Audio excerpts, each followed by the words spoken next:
Hey guys, welcome back here to Intuitive Angling, and really appreciate you guys swinging by the channel and hanging with me a little bit.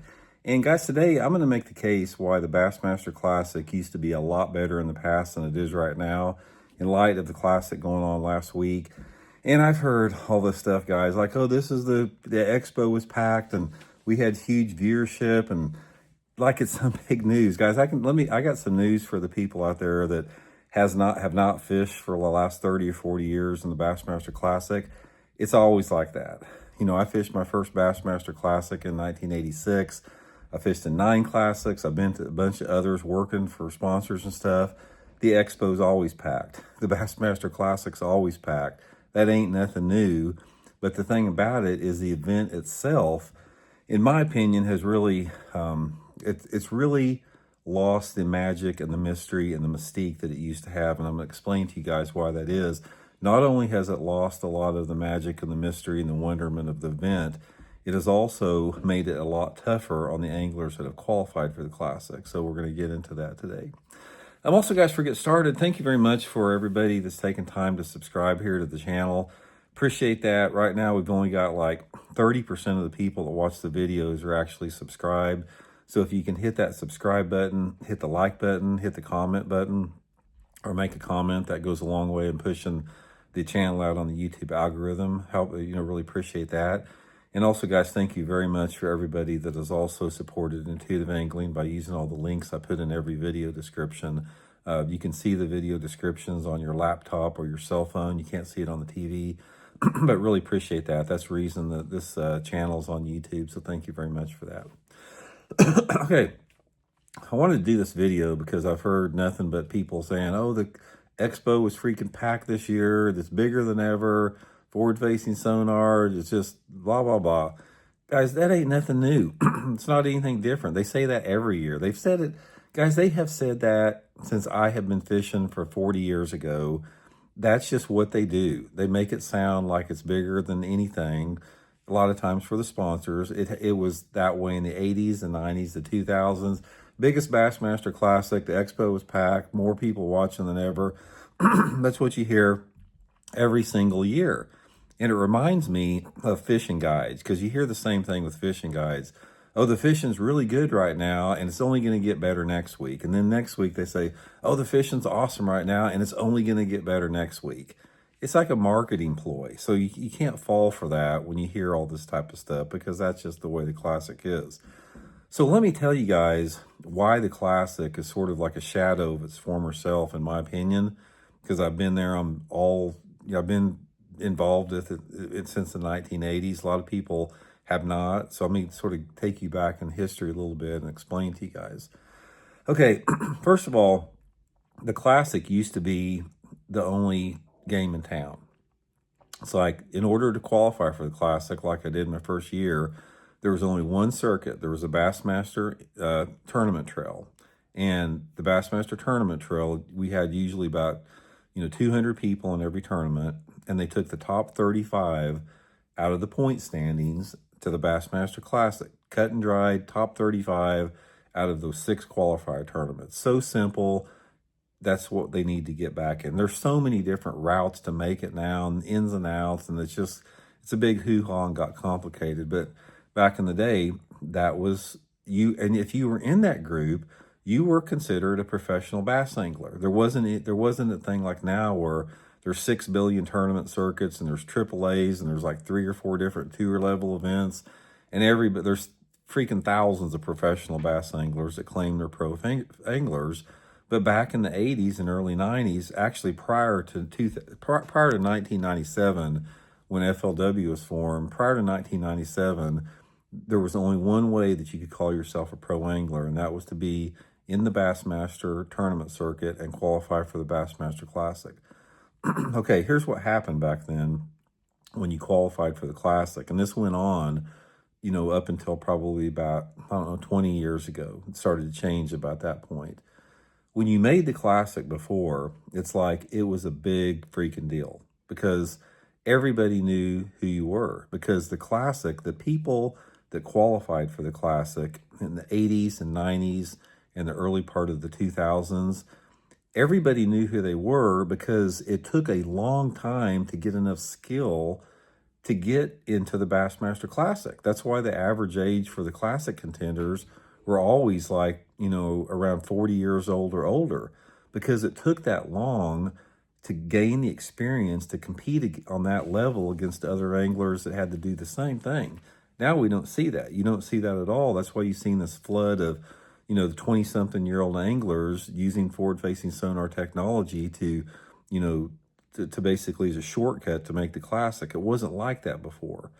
So what you had with it is you had a group of people that qualified for the Classic, and they were all household names. Larry Nixon, Rick Clunn, Danny Brower, Roland Martin, Tommy Martin. It was everybody knew everybody. Now, I follow the sport, guys, and I don't know. I don't know probably 70% of the people that are even in the Classic. I never even heard of them before. This was not the way it was before.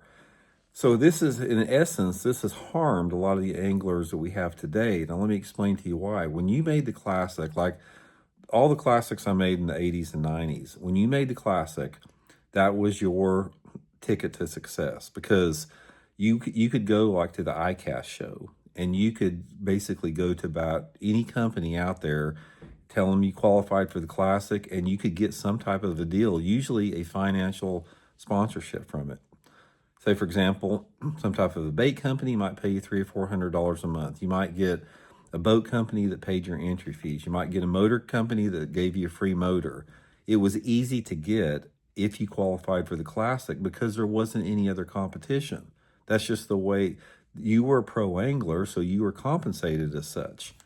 And then at the Classics itself, it's like, you were treated as that. You were treated as this group of elite anglers because, like I said, it was something that took a long time to maintain and to get to that position. So at the Classic, what they did, it used to be everything was paid for. It's like it was all expenses paid.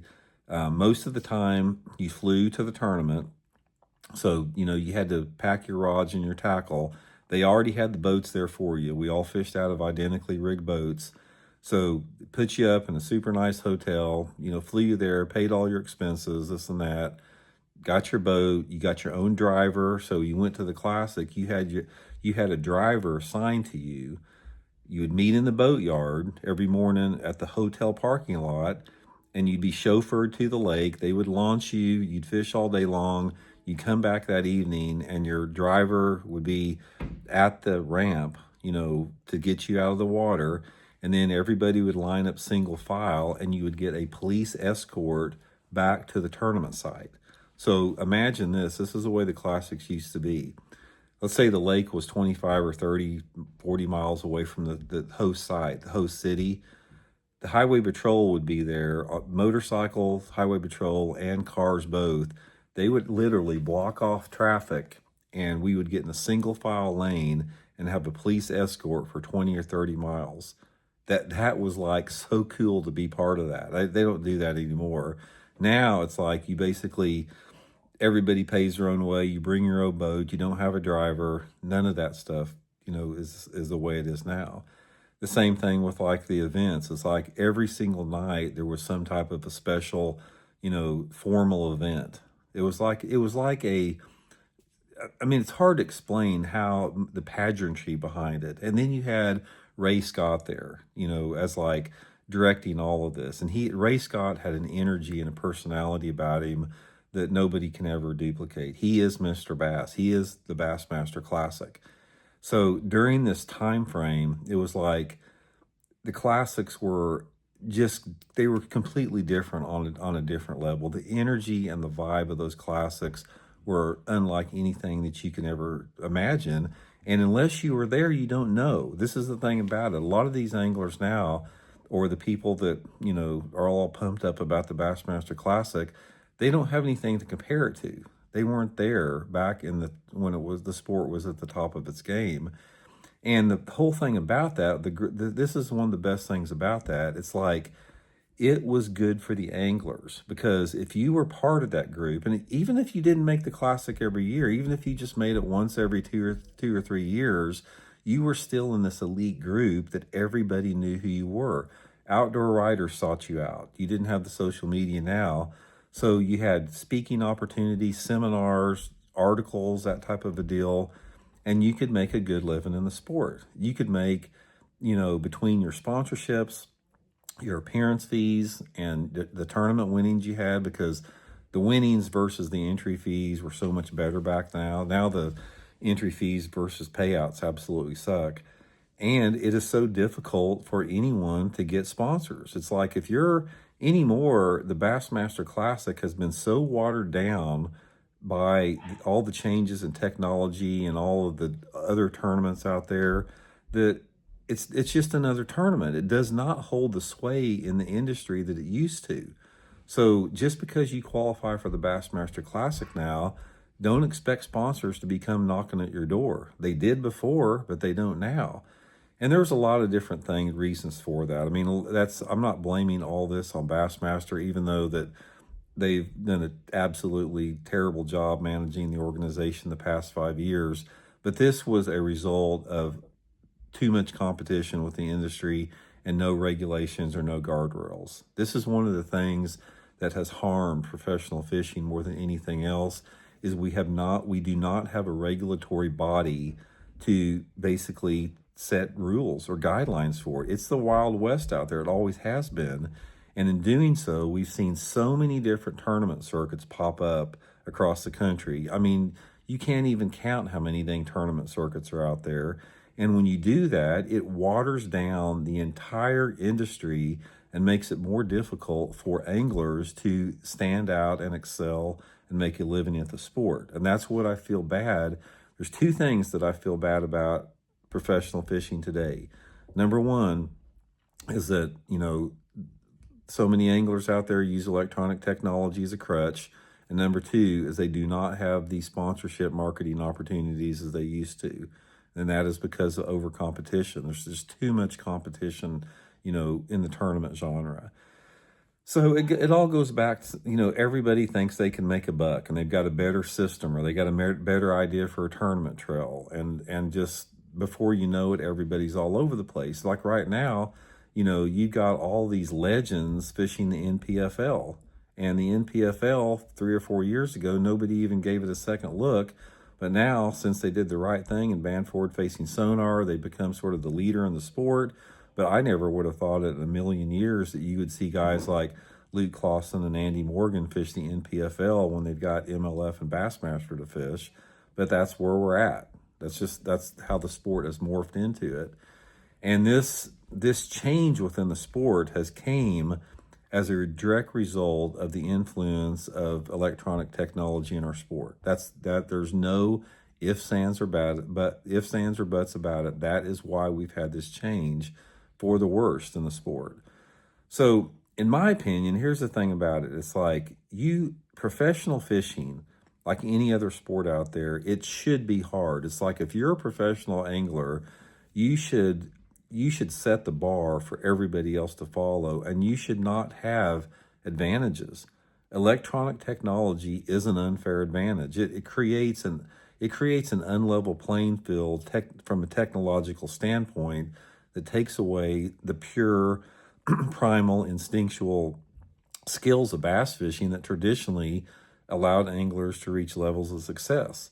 It's like if you go back into 1989 or 1990 and you tried to quantify what was a successful angler, what was it that made a successful angler, it is completely different than it is now. Back in 1990, it was those primal instinctual skills, the intuition, the years of experience and knowledge, the understanding of the nuances of bass movement and behavior and seasonal patterns and all that stuff.